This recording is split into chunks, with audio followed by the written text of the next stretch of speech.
آج بچوں کی تربیت کی اور ان کی تعلیم کی اور تزکیے کی جب بات آتی ہے، بہت سارے والدین اور سرپرست یوں کہتے ہیں ہمارے بس میں جو ہوتا ہے ہم کرتے ہیں اور اس کے آگے اللہ مالک ہے، ان کی تقدیر کو بنانے والا، ان کے مقدر کو بنانے والا اللہ مالک ہے۔ ہمارے بس میں جو ہوتا ہے ہم تو کرتے ہیں، ہم تعلیم دلاتے ہیں اور ان کو بتاتے ہیں کہ یہ صحیح راستہ ہے، یہ غلط راستہ ہے۔ حقیقت میں ایک بہت بڑا دھوکہ ہے والدین کے ساتھ اور بچوں کے سرپرست کے ساتھ۔ یہ تو ایسے ہی ہے کہ جیسے مؤذن اذان دے دیتا ہے،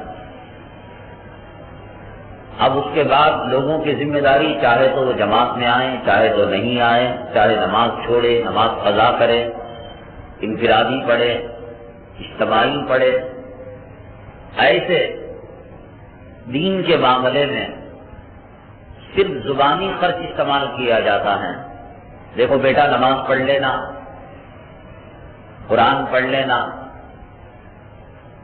جتنی فکریں کرنی چاہیے اور جتنا جد و جہد کرنا چاہیے، جتنا پیچھے لگنا چاہیے اتنا نہیں لگتے۔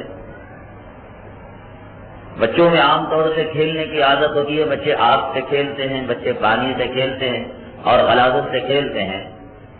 اگر کسی کا بچہ آگ کی طرف لپک رہا ہو تو کیا اس کے ماں باپ کھڑے ہو کر تقریر کریں گے؟ کہیں گے نحمدہ و نصلی علی رسولہ الکریم، اما بعد بیٹے میرے سن لینا، آپ کے قریب نہ جانا، یہ کہہ کر خاموش رہیں گے یا اپنے آپ کو مشقت میں ڈالیں گے، اپنی جان خطرے میں ڈال کر بچے کو بچائیں گے؟ یا کانوینٹ کی تعلیم کا مسئلہ ہو یا گھر میں سودا لانے کا مسئلہ ہو تو کیا ماں باپ تقریر کر کے خاموش رہ جاتے ہیں یا اس کے پیچھے جوخم اٹھاتے ہیں؟ تو دنیا کے معاملے میں اور دنیاوی تعلیم کے معاملے میں اپنے آپ کو جو وقف کیا جاتا ہے، اس سے کہیں زیادہ دین کے پیچھے لگنا چاہیے۔ اور بعض لوگ تو پڑھے لکھے رہتے ہیں، وہ کہتے ہیں کہ دیکھو پیغمبر تھے حضرت نوح علیہ السلام، اب انہوں نے جو بتانا تھا بتایا، جو سکھانا تھا سکھایا، مقدر میں بیٹے کو ہدایت نہیں تھی، بیٹا تباہ ہو گیا، برباد ہو گیا، اس میں باپ کا کیا قصور ہے؟ لیکن حضرت نوح علیہ السلام نے جو محنتیں کی اور جو مشقتیں کی، جو قربانیاں دی،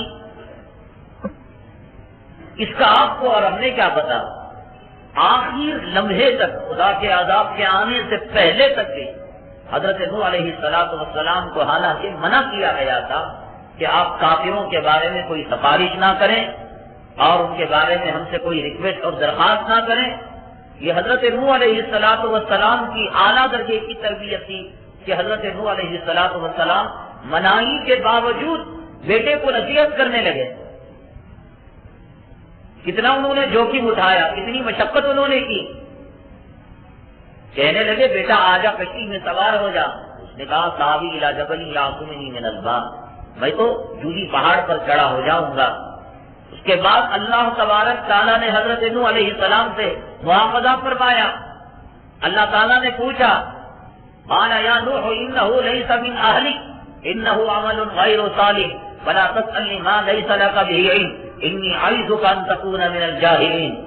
اے نوح، ہم وارننگ دیتے ہیں، آپ کو آگاہ کرتے ہیں کہ یہ تمہارا بیٹا نہیں ہے، انہ عمل غیر صالح، اگر بیٹا ہوتا یہ نیک کام کرتا، پرہیزگاری کے کام کرتا، یہ شرارت کے کام، یہ کفر کے کام، یہ شرک کے کام۔ آخر وقت میں اللہ نے وارننگ دی یا نوح انہ لیس من اہلک، اے نوح یہ آپ کا بیٹا نہیں، انہ عمل غیر صالح، تمہارے عمل اور اس کے عمل میں جو ہے کوئی مطابقت نہیں، اس کا عمل جہنم کی طرف جانے والا اور تمہارا عمل جنت کی طرف جانے والا۔ فلا تسألنی ما لیس لک بہ علم، یاد رکھیے نوح آپ اس چیز کے بارے میں سوال نہ کریں جس کا آپ کو علم نہیں ہے۔ آخر وقت تک وہ چیز مانگ بیٹھے حضرت نوح علیہ السلام جس کی اللہ تبارک تعالیٰ نے ممانعت فرمائی تھی۔ پھر فرمایا ممکن ہے ان تکون من الجاہلین، اگر آپ نے مانگا، آپ نے سوال کیا آپ جاہل لوگوں میں سے ہو جائیں گے. کہ وارننگ دی گئی, آپ کی نبوت کو سلب کر لیا جائے. جاہل نبی نہیں ہوتا. انی اعیذ کا ان تکون من الجاہلین, اللہ نے وارننگ دی.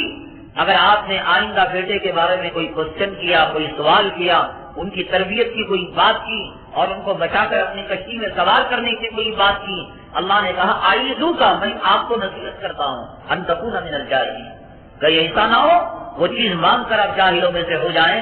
اللہ نے منع کیا ہو, پھر پیغمبر نے جرأت کی ہو, تو اس پیغمبر نے اپنے بیٹے کی تربیت کے لیے کتنی کوششیں نہیں کی ہوں گی.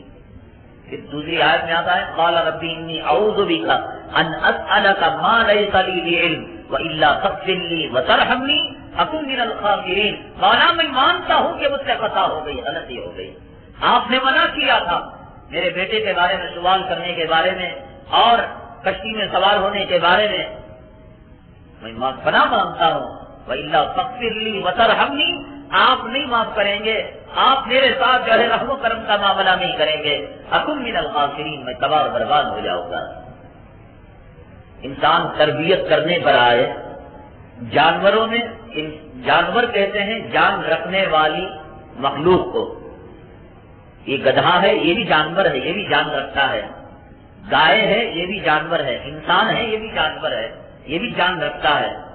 لیکن انسانوں میں اور دیگر جانوروں میں فرق یہ ہے کہ انسان باشعور ہے. اللہ نے اسے عقل سے نوازا, اللہ نے اسے علم سے نوازا, اللہ نے اسے حکمت سے نوازا. اگر گائے کو علم ہوتا, گائے کو عقل ہوتی, وہ کیوں ہماری خدمت میں لگتی؟ وہ بیل ہمارے کھیتوں میں ہل کیوں چلاتا؟ وہ کتا ہمارے کھیتوں کی رکھوالی کیوں کرتا؟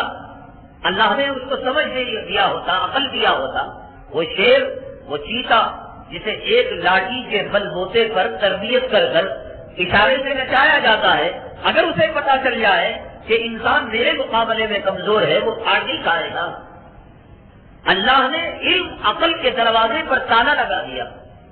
اللہ نے جانوروں کو اتنا علم دیا, اتنی عقل دی, وہ صرف اپنے محدود نفع اور نقصان کو پہچان سکے.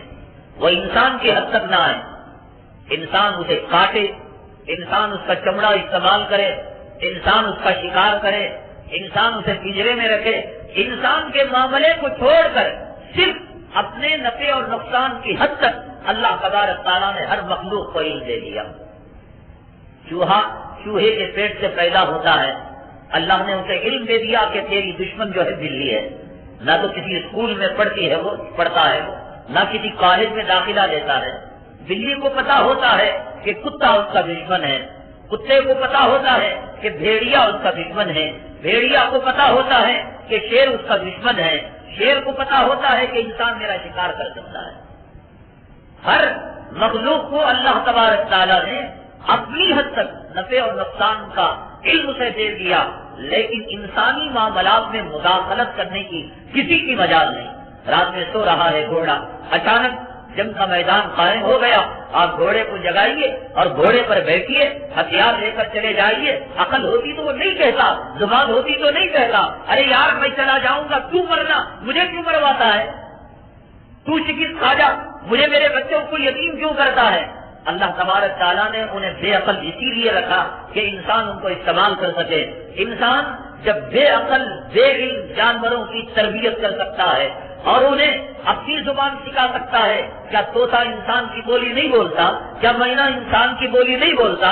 کیا جنگل کے درندے جو آبادیوں کو ختم کرنے والے ہیں انسان کے ایک اشارے پر کھڑے نہیں ہوتے؟ کیا انسان کے ایک اشارے پر بیٹھتے نہیں؟ جب انسان تربیت کرنے پر آئے جنگل کے درندوں کی تربیت کر سکتا ہے, اور تربیت کرنے پر آئے طوطا مینا کی تربیت کر سکتا ہے, تو اس کی بیوی کے پیٹ سے جو پیدا ہوئے, اس کی کوکھ سے پیدا ہونے والی نسلوں کی انسان کیا تربیت نہیں کر سکتا؟ یہ خواہ کا عذر ہے. لوگ کہتے ہیں کہ صاحب زمانہ خراب ہو گیا, آج کی اولاد ماں باپ کی بات نہیں مانتی. یہ عذر قیامت کے دن نہیں چلے گا.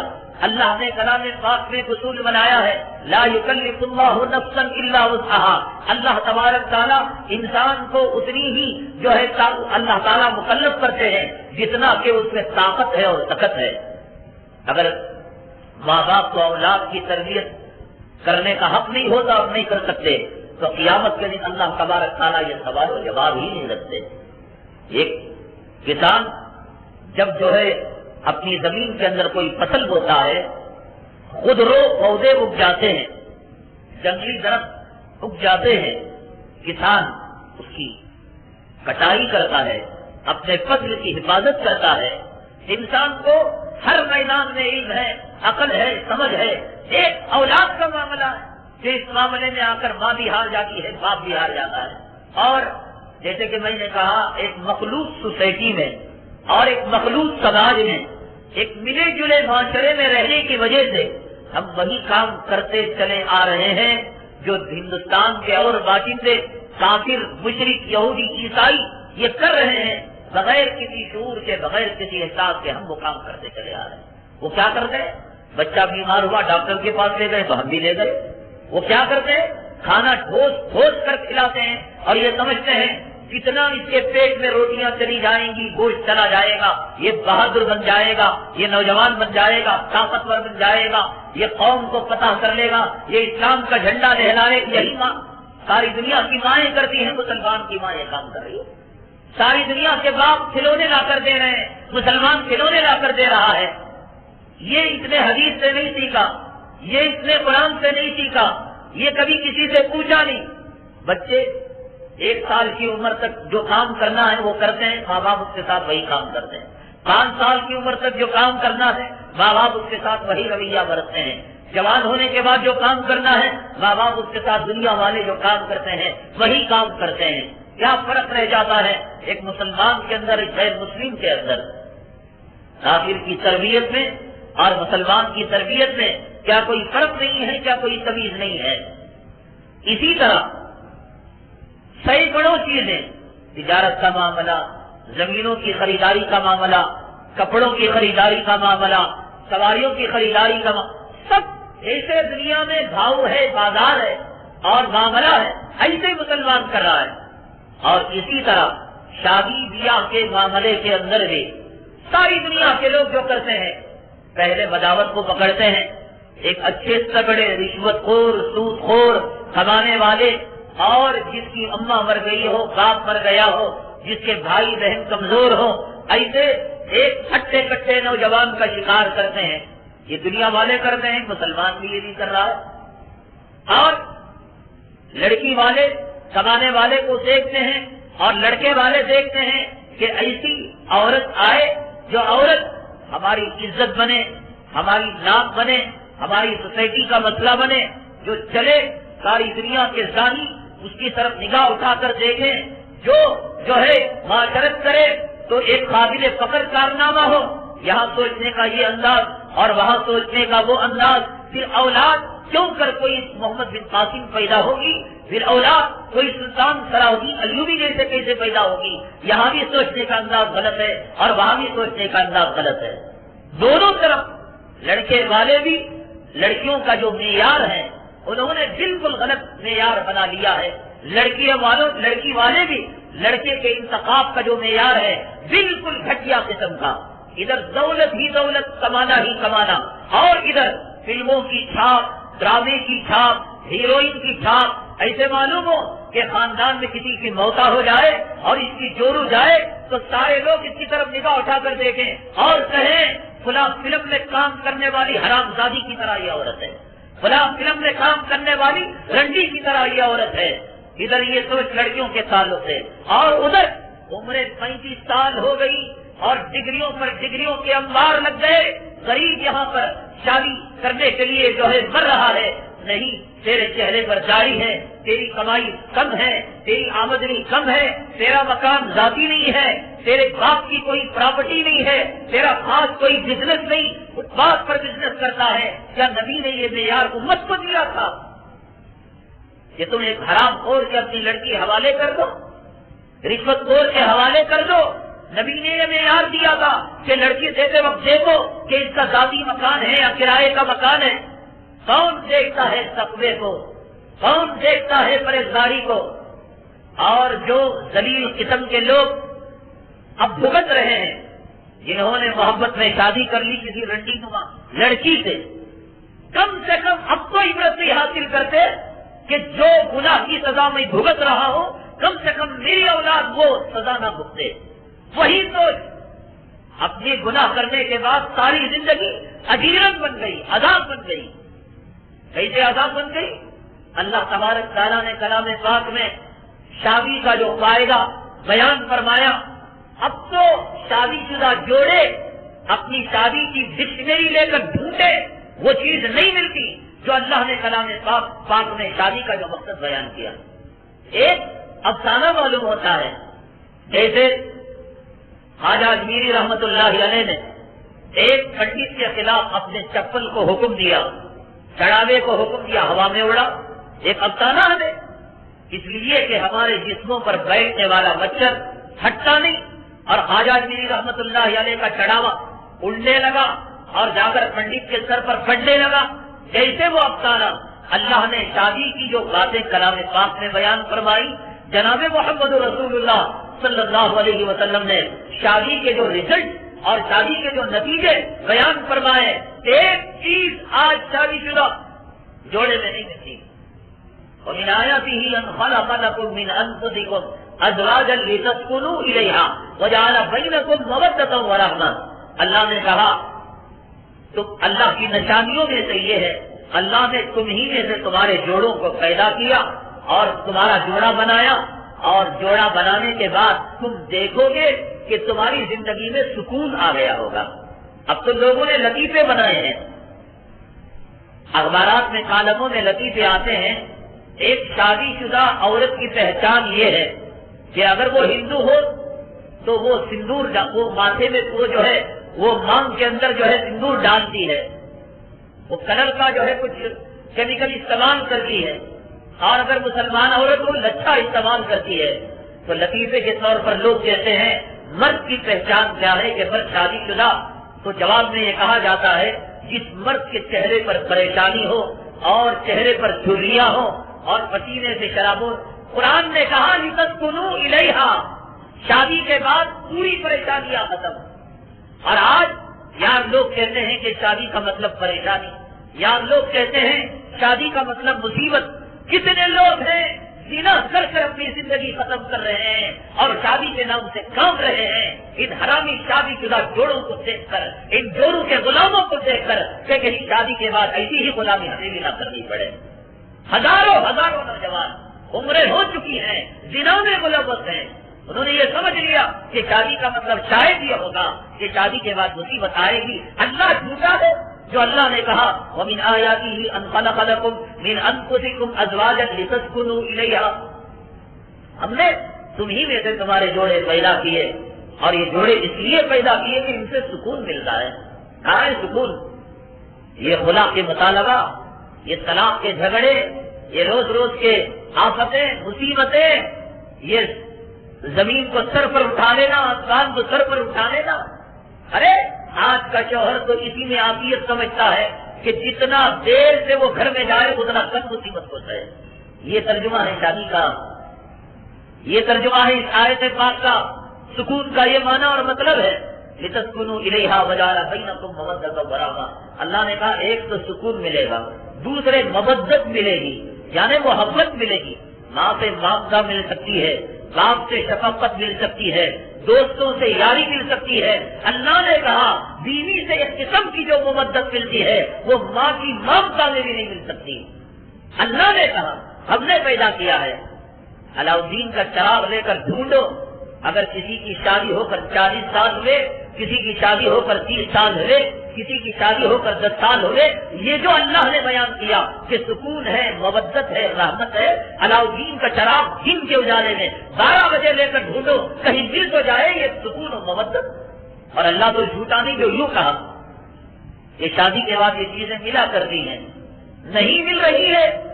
اس لیے کہ ہم نے شادی کا جو بنیاد ڈالی، شادی کا جو فاؤنڈیشن ڈالا وہی غلط تھا، وہی سوچ غلط تھی. لڑکے والوں کی طرف سے بھی غلط تھی اور لڑکی والوں کی طرف سے بھی غلط تھی.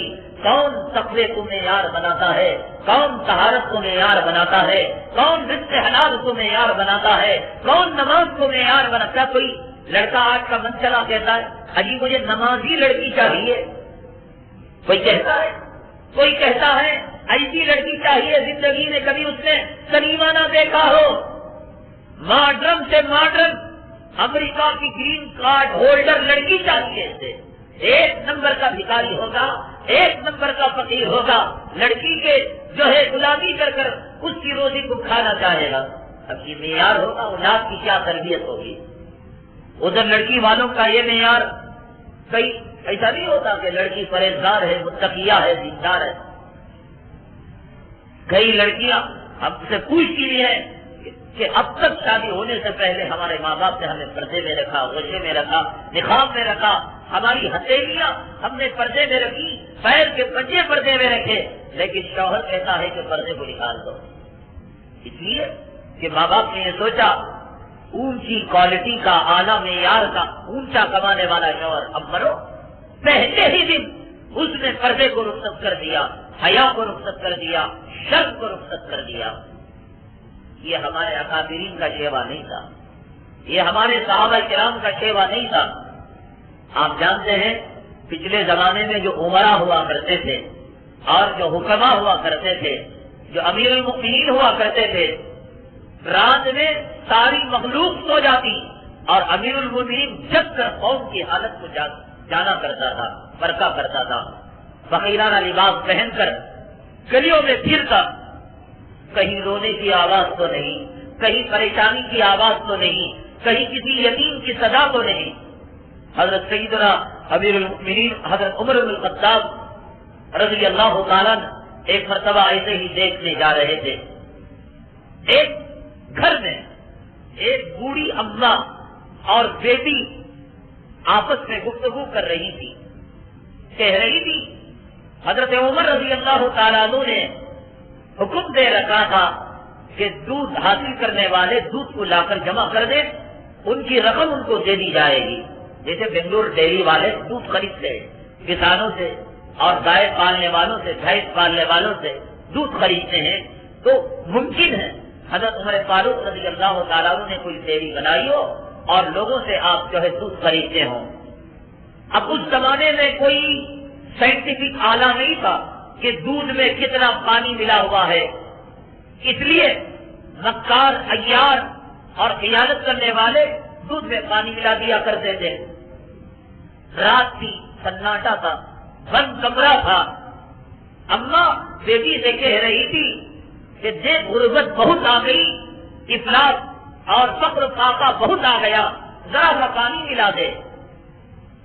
بیٹی کہنے لگی کہ اماں عمر ڈانٹیں گے، عمر کو معلوم ہوگا کوڑے برسائیں گے۔ اماں کہنے لگی بیٹی عمر کہاں دیکھ رہا ہے، اگر تھوڑا سا پانی ملا دے ہماری غربت، ہمارے افلاس، ہمارا فقر فاقہ دور ہو جائے گا۔ عمر کہاں دیکھ رہا ہے، اللہ بھی معاف کر دے گا، اتنی تنگدستی، اتنا فقر فاقہ آیا ہے، اللہ کو ہم جواب دے لیں گے۔ تو بیٹی نے جواب دیا اماں عمر تو نہیں دیکھ رہا ہے لیکن عمر کا خدا کو دیکھ رہا ہے۔ اتفاق کی بات حضرت عمر فاروق رضی اللہ تعالیٰ اس گھر کے کا پہرا لگا رہے تھے، ماں اور بیٹی کی گفتگو کو آپ نے سن لیا، وہاں ایک نشان لگا دیا اس دہلیز پر، دروازے پر۔ دوسرے دن حضرت امیر المؤمنین عمر بن الخطاب رضی اللہ تعالیٰ اپنے ایک وزیر کو بھیجا، جاؤ پوری گلی کوچوں میں تلاش کرو، جہاں یہ نشان ملے اس گھر سے اس عورت کو اور اس بیٹی کو لے کر میرے دربار میں حاضر کرنا۔ اب بڑھیا حاضر ہوئی اور بیٹی حاضر ہوئی، دونوں کب کپا رہے ہیں، خدا جانے رات کی گفتگو کو عمر نے سن لیا ہوگا، خدا جانے کتنے کوڑے آج ہمارے پیٹ پر برسیں گے، اگرچہ کہ ہم نے پانی نہیں ملایا تھا بیٹی کے کہنے پر، لیکن عمر کو ہماری خیانت کا علم ہو گیا، ہماری بددیانتی کا علم ہو گیا۔ حضرت عمر فاروق رضی اللہ تعالیٰ نے فرمایا بڑھیا آج میں تم سے رشتہ مانگنے والا ہوں، آج تمہیں عزت ملنے والی ہے، کیا تم اس کے لیے جو ہے مناسب سمجھتے ہو کہ میرے بیٹے عاصم کا نکاح تمہاری بیٹی کے ساتھ ہو جائے؟ ایک خیانت کو دیکھا تھا، ایک سچائی کو دیکھا تھا۔ حضرت عمر بن الخطاب امیر المؤمنین ہے، آپ کا بیٹا شہزادہ ہے، دنیا کے امیروں کے رشتے، دنیا کی شہزادیوں کے رشتے، دنیا کے کروڑپتیوں کی بیٹیوں کے رشتے حضرت عمر فاروق رضی اللہ تعالیٰ عنہ کے گھر بیٹھے آ سکتے تھے، لیکن حضرت عمر فاروق رضی اللہ تعالیٰ عنہ نے معیار جو بنایا، نہ دولت کو بنایا، نہ روپیے کو بنایا، نہ پیسے کو بنایا، کہا کہ رات کی تنہائی میں خدا سے ڈرنے والی اگر یہ لڑکی اتنی ہے تو اس سے بڑھ کر میری بہو اور کوئی نہیں بن سکتی۔ بڑھیا بھی خوش ہو گئی، کہا کہ عمر یہ میری سعادت ہوگی، یہ میری خوش نصیبی ہوگی کہ میری بیٹی بیاہ کی جائے آپ کے دولت گدھے میں، اور حضرت عاصم کا نکاح اسی بیٹی کے ساتھ کر دیا گیا۔ تاریخ کے اندر آتا ہے حضرت عمر ابن عبدالعزیز رحمت اللہ علیہ، جن کو خلیفہ پنجم بھی کہا جاتا ہے، جن کے تقویٰ، جن کی طہارت، جن کی پرہیزگاری اور جن کی للہیت کے واقعات سے تاریخ بھری پڑی ہے، تاریخ کے اندر آتا ہے حضرت عمر بن عبدالعزیز رحمت اللہ علیہ اسی عاصم کے خاندان میں پیدا ہوئے۔ یہ نتیجہ تھا اس لڑکی کی تقوی کا، طہارت کا اور پرہیزگاری کا۔ ایک لڑکی والوں کو کیا دیکھنا چاہیے، ایک لڑکے والوں کا کیا معیار ہونا چاہیے، میں انشاءاللہ اس کے جو ہے بقیہ عمر کل بیان کروں گا۔ صاحب نے لکھا ہے ہمارے یہاں مؤذن صاحب اکثر اذان دینے کے بعد وضو کرتے ہیں، اکثر لوگ مسجد میں پہلے جوتے رکھتے ہیں اور اس کے بعد وضو بناتے ہیں، کیا یہ صحیح ہے؟ قرآن و حدیث کی روشنی میں وضاحت فرمائیں۔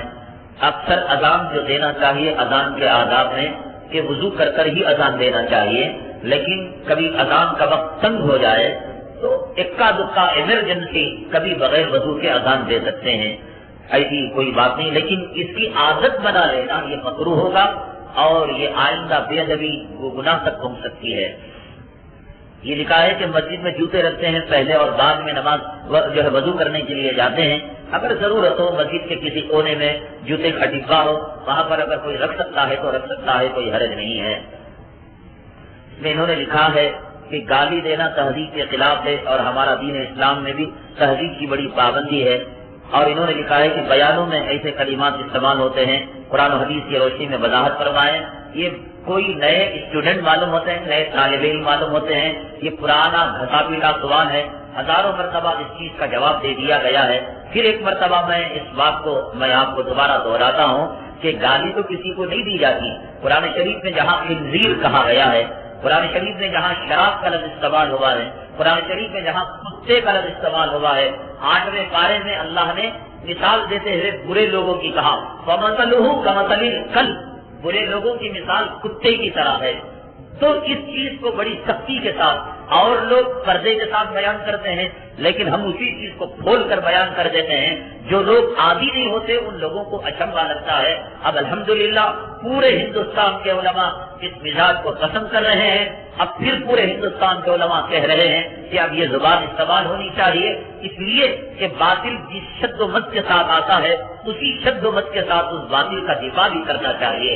طوفان آ رہا ہو اور ایک آدمی جو ہے برساتی لے کر چھتری لے کر طوفان کا مقابلہ کرے گا، چھتری بھی جائے گی، چھتری والا بھی جائے گا، اس کے لیے بہت بڑا بند تعمیر کرنا چاہیے۔ اب زمین سے، آسمان سے، مشرق سے، مغرب سے، شمال سے، جنوب سے، گھر کی عورت سے، بچوں سے جتنے پیدا ہو رہے ہیں، ایسے زمانے میں اگر کوئی میٹھے حلوے کھلائے گا اور کہے گا بھائیوں بزرگوں دوستوں اس سے کام نہیں چلے گا۔ آپ حضرت اس سے خوب واقف ہوں گی کہ پچھلے کئی سالوں سے زلزلوں میں اضافہ ہوتا جا رہا ہے اور لاکھوں لوگ ان زلزلوں کا شکار ہوتے ہیں۔ یہ بات میں پچھلے بیان کر چکا ہوں کہ موجودہ زلزلے کا جو خاص سبب ہے وہ جہاد سے بے رخی ہے۔ مظفر آباد کا جو علاقہ تھا وہ پوری دنیا کے لیے جہاد کا جو ہے وہ سینٹر تھا اور تربیت کا مرکز تھا۔ وہاں کے لوگ ممکن ہو کہ اس سے بے رخی کی ہو، اس کی بے ادبی کی ہو اور اس کی طرف توجہ نہ کی ہو حکومت کے دباؤ کی وجہ سے، اور ممکن ہو اللہ تبارک تعالیٰ کا عذاب آیا ہوا ہو، لوگوں کو تکلیف پہنچانے کے لیے استعمال کرتے ہیں۔ آپ بتائیے کیسے ہے؟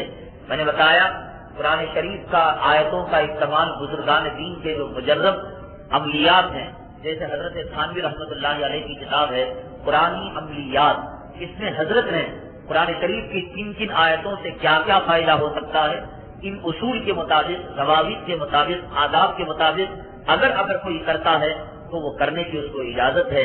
ہاں کسی کو نقصان پہنچانے کے لیے یہ قرآن کا استعمال ہو ہی نہیں سکتا، اگر وہ کرے گا تو خود کو نقصان ہوگا، دوسروں کو نقصان نہیں پہنچے گا۔ کھانا یا پانی پیے بغیر روزہ رکھ سکتے ہیں یا نہیں؟ مطلب یہ پوچھنا چاہتے ہیں کہ سحری کیا نہیں اور روزہ رکھ سکتے ہیں یا نہیں؟ جان بوجھ کر ایسا کرنا مکروہ ہے۔ سحری برکتن آدمی کو عادت نہ ہو، ایک نوالا ہی صحیح یا ایک گھونٹ چائے یا دودھ پی کر برکتن سحری کر لے، جان بوجھ کر بغیر سحری کے روزہ رکھنا مکروہ ہے۔ ہاں کسی آدمی نے الارم کو رکھا یا کسی کو جگانے کے لیے کہا، وہ جگایا نہیں یا الارم نہیں بجی یا غفلت میں سو گیا، اٹھ کر جو دیکھا تو اذان ہو رہی ہے، اب یہ بغیر سحری کے روزہ رکھ سکتا ہے۔ عورتوں کی قبروں پر حاضری جائز ہے یا ممنوع؟ حدیث پاک میں جناب محمد رسول اللہ صلی اللہ علیہ وسلم نے ان عورتوں پر لعنت فرمائی ہے جو عورت قبروں کی زیارت کرنے والی ہے۔ وہ قبر کسی بزرگ کی ہو، کسی ولی کی ہو، یا عرس کے موقع پر ہو یا غیر عرس کے موقع پر ہو، یا اپنے باپ کی ہو یا اپنے شوہر کی ہو، عورت اگر قبر کے پاس جاتی ہے زیارت کرنے کے لیے، اللہ کی لعنت کا طوق اس کے گلے کے اندر پڑ جاتا ہے۔ میں ایک دکان میں ملازمت کرتا ہوں اور جب میں اس سے فرض نمازوں کے لیے مہلت مانگتا ہوں وہ انکار کر دیتا ہے، وہ خود بھی نماز نہیں پڑھتا اور مجھے بھی اجازت نہیں دیتا۔ اس حالت میں مجھے کیا کرنا چاہیے؟ اس کا ذمہ دار کون ہے؟ آپ اگر ان سے نماز کے وقت مانگتے ہیں اور وہ اجازت نہیں دیتا ہے، پہلی فرصت میں آپ کسی دوسرے کام کی تلاش کریں اور کام ملنے تک یہاں اپنے کام کو جاری کریں، نماز کو آگے پیچھے کر کر نمازوں کو ادا کرتے رہیں، اللہ سے معافی مانگتے رہیں۔ جو ہی دوسرا کام آپ کو مل جائے گا، اس کو 3 نہیں 3000 طلاق دے کر آپ یہاں سے دفع ہو جائیں گے۔ لیکن ایسی جگہ پر کام کرنا جہاں ہمیشہ کے لیے نماز چھوٹتی ہو یا بالخصوص جمعہ کی نماز چھوٹتی ہو، ایک مسلمان کے لیے اجازت نہیں ہے۔ حدیث پاک میں جناب محمد رسول اللہ صلی اللہ علیہ وسلم نے ارشاد فرمایا، جس نے جان بوجھ کر 3 جمعہ کو چھوڑا، اللہ تعالیٰ اس کے دل پر دھپا لگا دیتے ہیں، مہر لگا دیتے ہیں۔ اور جب ایک مرتبہ مہر لگ جاتی ہے، نہ قرآن کی بات سمجھ میں آئے گی، نہ حدیث کی بات سمجھ میں آئے گی، نہ ولیوں کی بات سمجھ میں آئے گی۔ اکثر خواتین جماعت کے ساتھ نماز پڑھنے کے لیے آتی ہیں، ان کو نماز پڑھنا نہیں آتا، کوئی الحمد کا سورہ امام کے ساتھ ساتھ پڑھنے لگتی ہیں۔ بتا دیجیے کہ ہم کو کیا پڑھنا چاہیے اور کیا نہیں۔ یہ جو خواتین آتی ہیں، خواتین میں جو خواتین سیکھی ہوئی خواتین ہیں، جاننے والی جماعتوں میں گئی ہوئی، 10-15 منٹ پہلے آ جائے، حلقے بنائے، نماز کے آداب ان کو بتائے، مسجد کے آداب ان کو بتائے۔ احناف کے یہاں امام کے پیچھے مرد ہو یا عورت ہو، اگر وہ مقتدی بنتے ہیں تو امام کے پیچھے کچھ نہیں پڑھنا چاہیے۔ یہ عورتیں اگر الحمد کی صورت پڑھتے ہیں یا کوئی اور چیز پڑھنے لگتی ہیں، یہ ادب کے بھی خلاف ہے، یہ مسئلے کے بھی خلاف ہے۔ بار بار یہ خواتین یہ کام کریں گی تو ممکن ہے تمہاری نماز اللہ کے دربار میں قبول نہیں ہوگی۔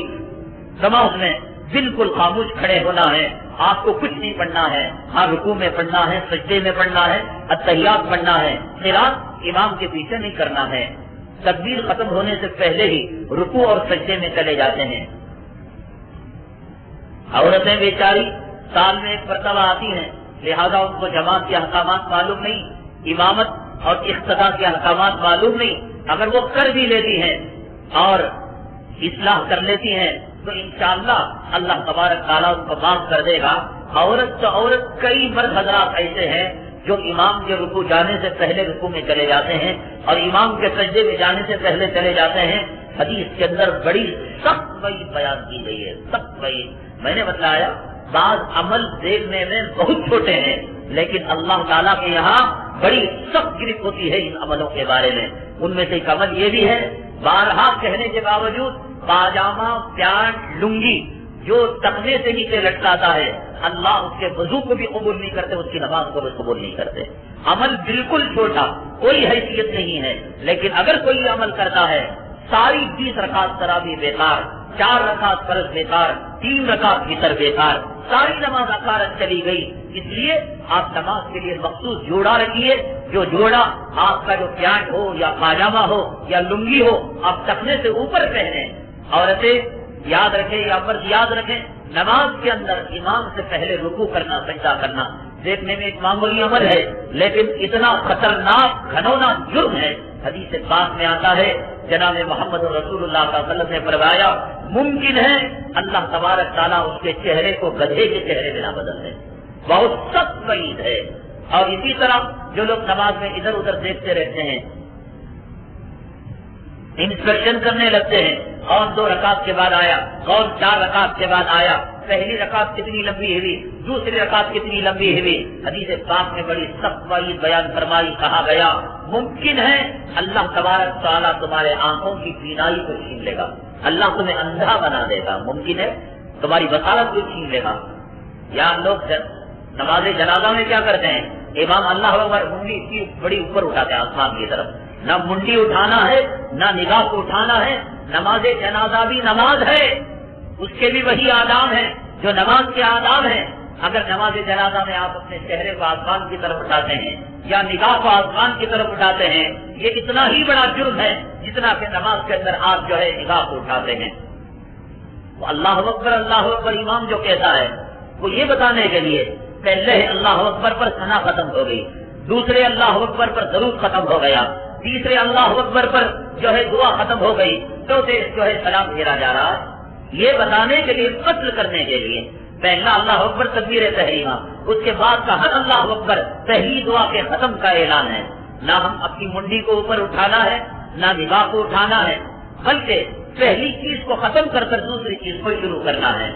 اسی لیے ہماری مائیں اور بہنیں جو خواتین آئی ہوئی ہیں، اگر نماز پڑھنا ہے ادب کے ساتھ نماز پڑھیں، قانون کے ساتھ نماز پڑھیں، اصول کے ساتھ نماز پڑھیں، اللہ آپ کی نماز کو قبول کرے گا۔ آپ تکبیر کے ختم ہونے سے پہلے رکوع میں چلی جائیں گی، سجدے میں چلی جائیں گی۔ حدیث کے اندر وہی بیان کی گئی، اللہ کے چہرے کو گدھے کا چہرہ نہ بنا دے۔ اب اگر کوئی کہے کہ صاحب ہم نے برسوں سے یہ نماز پڑھی، کبھی ہمارا چہرہ گدھے کی طرح نہیں ہوا، اللہ تعالیٰ اس امت کے لیے نبی کے صدقے میں کسی کے چہرے کو مست تو نہیں کرتے، لیکن اس کا چہرہ لوگوں کے دلوں میں اتنا ناپسندیدہ ہوتا ہے کہ ایک گدھے اور کتے کو پیار کریں گے لیکن اس چہرے کے بارے میں چھوٹو ہوگی اور نفرت ہوگی۔ یہ بھی مطلب ہو سکتا ہے۔ اللہ تعالیٰ گدھے کا چہرہ بنانے کا مطلب، ایک محدث سے وہ حدیث جب یہ پڑھانے لگے تو انہوں نے شک کیا کہ انسان کا چہرہ گدھے کے چہرے میں کیسے بدل سکتا ہے۔ کچھ دنوں کے بعد نقاب ڈال کر آنے لگے۔ اب شاگرد استاد کے ادب میں، اکرام میں، احترام میں چپ باندھے ہوئے ہیں، خاموش ہیں، کوئی سوال ہی نہیں۔ 1 مہینہ ہوا، 2 مہینے ہوئے، کسی نے کہا حضرت یہ کیا، کب سے مردوں کا پردہ شروع ہو گیا، کب سے محدثوں کا برقع شروع ہو گیا؟ چھوڑو بھی، میرے اللہ کے درمیان راز ہے۔ اب یہ بچے تو بچے رہتے ہیں، شریر رہتے ہیں، طلبا کے اندر مزاج میں شرارت رہتی ہے۔ کہا کہ حضرت بتانا پڑے گا آپ کو۔ کہا کہ دیکھ لو، اب جو نقاب اٹھایا محدث صاحب نے، چہرہ گدھے کا ہو گیا۔ طلبا کہنے لگے حضرت آپ حدیث پڑھانے والے، اللہ نے یہ معاملہ کیوں کیا؟ کہنے لگے جب اس حدیث پر پہنچا تو میرے دل میں شبہ ہوا کہ آخر خدا انسان کے چہرے کو کہیں گدھے کا چہرہ بنائے گا، تو اللہ نے میرا چہرہ بنا کر بتا دیا کہ اگر میں بنانے پر آؤں تو محدث کا چہرہ بھی بگاڑ سکتا ہوں۔ خاص طور سے آپ احتیاط کریں، امام کی پوری تکبیر سننے کے بعد آپ رکوع میں جائیں، امام کی پوری تکبیر سننے کے بعد آپ سجدے میں جائیں۔ نماز پڑھنا ہی ہے، نماز کو اصول اور ضوابط کے ساتھ پڑھیں۔ جماعت میں ایک صف پر ہونے سے پہلے دوسری صف شروع کر سکتے ہیں یا نہیں، یہ بھی خواتین کے بارے میں ہے کہ عورتیں آتی ہیں جہاں ان کو کہیں کسی کو پیان پسند ہے، پیان کے نیچے وہ کھڑ گئی، کسی کو ٹیکا پسند ہے اور اس نے ٹیکا لے لیا، کسی کو پیان نہیں چاہیے۔ میری مائیں اور بہنیں، ایسا تو نہیں چلے گا مسجد کے اندر۔ سب پہلی سب سے بنتی ہے، آپ کو آنا ہوگا، آپ کو قربانی دینی ہوگی، آپ کو گھریلو سبزی برداشت کرنی پڑے گی۔ آپ پہلی سب سے صفوں کو پر کریں۔ مرد حضرات بھی یوں کرتے ہیں کہ پہلی صف تو عموماً مکمل ہو جاتی ہے، دوسری صف پونی رہتی ہے، تیسری صف میں لوگ آ کر کھڑے ہو جاتے ہیں۔ یہ ادب کے خلاف ہے، یہ اصول کے خلاف ہے۔ حدیث میں جناب محمد رسول اللہ صلی اللہ علیہ وسلم نے ارشاد فرمایا، اپنے صفوں میں بگاڑ مت پیدا کرو، اپنے صفوں میں انتشار پیدا مت کرو، ورنہ اللہ تمہارے دلوں کے اندر توڑ پیدا کر دے گا۔ آج ہمارے اندر جو دلوں کے اندر توڑ ہے، اس کا سبب یہ ہے کہ ہم صفوں کو مکمل نہیں کرتے۔ پہلی صف عام طور سے ہر مسجد میں پوری ہوتی ہے، لیکن دوسری تیسری کا معاملہ یہ کہ جیسے وضو کر کے آیا، امام رکوع میں جانے لگا، اب یہ نئے صاحب تیسری صف بنانے لگے، پھر بعد آنے والے تیسری صف بنانے لگے۔ ہماری مائیں اور بہنیں خاص طور سے اس بات کا خیال رکھیں، امام کے پیچھے کوئی سورت نہ پڑھیں، تکبیر سے پہلے رکوع سجدہ نہ کریں، اور صفیں بنانا ہو پہلی صف کو مکمل کریں، دوسری صف کو مکمل کریں، یہ اس کی ترتیب ہے۔ فرض نماز کے بعد دعا کیوں نہیں ہوتی؟ یہ اگر یہاں کے بارے میں پوچھ رہے ہیں تو یہ نابینا صاحب ہوں گے جو کہہ رہے ہوں گے دعا نہیں ہوتی. بھائی دعا نہیں ہونا اور دعا سری ہونا، آہستہ ہونے میں فرق ہے. دعا ہوتی ہے اور قرآن شریف میں جو بتایا گیا طریقہ اس کے مطابق دعا ہوتی ہے. ادعوا ربکم تضرعا وخفیا، کہ تم اپنے رب سے گڑ گڑا کر آہستہ دعا کیا کرو. دعا ہوتی ہے لیکن آہستہ دعا ہونے کو دعا نہیں ہونا کہنا یہ بات غلط ہے. جمعہ کے خطبے میں، اس سے پہلے کے سوالات پہلے آ چکے ہیں، جمعہ کے خطبے میں ممبر پر عصا کا استعمال کیوں نہیں کیا جاتا؟ اللہ کے نبی صلی اللہ علیہ وسلم کھجور کے تنے پر ٹیک لگا کر بطور عصا سے استعمال کر کر آپ خطبہ ارشاد فرمایا کرتے تھے، لیکن اسی کھجور کے تنے کو توڑ کر ممبر بنا دیا گیا. اللہ کے نبی صلی اللہ علیہ وسلم نے اس کے بعد عصا دینا چھوڑ دیا. پھر اس کے بعد کبھی کبھار امت کی تربیت کے لیے کبھی ہاتھ میں تیر لے لیتے، کبھی تلوار لے لیتے، کبھی بھالا لے لیتے، کبھی لاٹھی لے لیتے. وہ صفوں کو درست کرنے کے لیے تھا. عصا جمعہ کی سنتوں میں سے نہیں ہے، عصا جمعہ کے آداب میں سے نہیں ہے. اگر کوئی لیتا ہے اس لیے کہ اللہ کے نبی صلی اللہ علیہ وسلم شروع زمانے میں لیے ہیں تو ٹھیک ہے، نبی کریم صلی اللہ علیہ وسلم کے عمل کو اپنا رہا ہے. اگر کوئی نہیں لیتا ہے، اللہ کے نبی صلی اللہ علیہ وسلم نے بعد والی زندگی میں نہیں لیا، وہ بعد والی زندگی کے عمل کو اپنا رہا ہے. اور ایک زندگی کے دو عمل، پہلا اور عمل بعد والا عمل، تو بعد والا عمل پہلے والے عمل کو کینسل کر دیتا ہے، منسوخ کر دیتا ہے. اور بھی سوالات میں انشاءاللہ کل ان کے جوابات دیے جائیں گے. زرینہ پروین مشتاق احمد صاحب کی زوجہ ہیں.